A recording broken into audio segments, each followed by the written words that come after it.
When we first opened, it was some of the first feedback we got was, this is exactly what the neighborhood needed.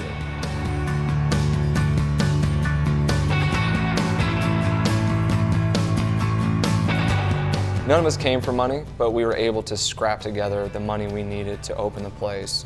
It was, it started out as a community effort from the beginning. We have a lot of great friends to be thankful for coming in and giving their hand and their expertise to a bunch of guys that didn't really know what they were doing, but willing to learn and willing to kind of put their skills that they did have together. This building used to be an old radiator shop. Ceilings were covered with soot.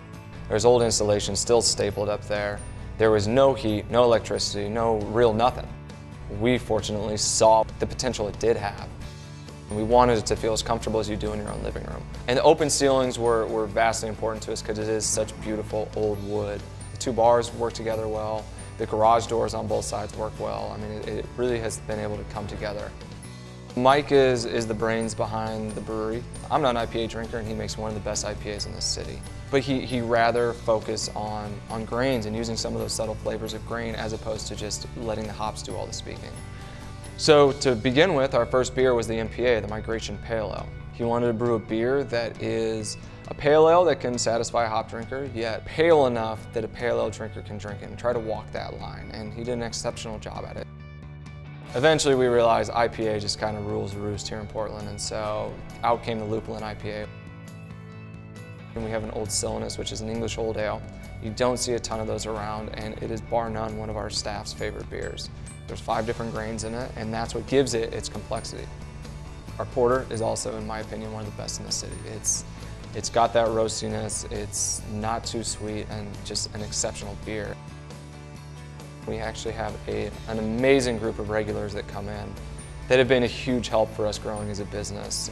One of whom does a lot of sign work. He actually did our beer sign, and it's cool to see those people that you meet as patrons that come and they just love your space, and then over time they actually become good friends of yours. There's been a number of people that I simply know from coming to the pub that were at my wedding and have been a part of all of our lives.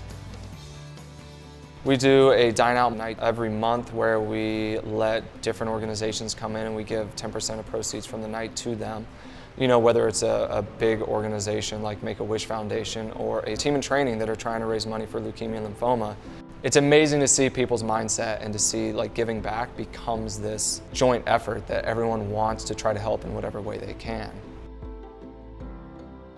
Brewing is very much one of the few businesses that is very communal that people would not expect. People think it's far more cutthroat. It's not really competition as much as you need some hops, brewer's going to be willing to give you hops. They need grain, you're going to be willing to give them the grain that you have. A couple wants to do a taster tray, and then they ask well, where else should I check out? It's not something that you're going to be hesitant to tell them oh, I don't want them to go to my competitors. It's go here, these guys do a lot of really fun stuff, and go here because man, it's hilarious.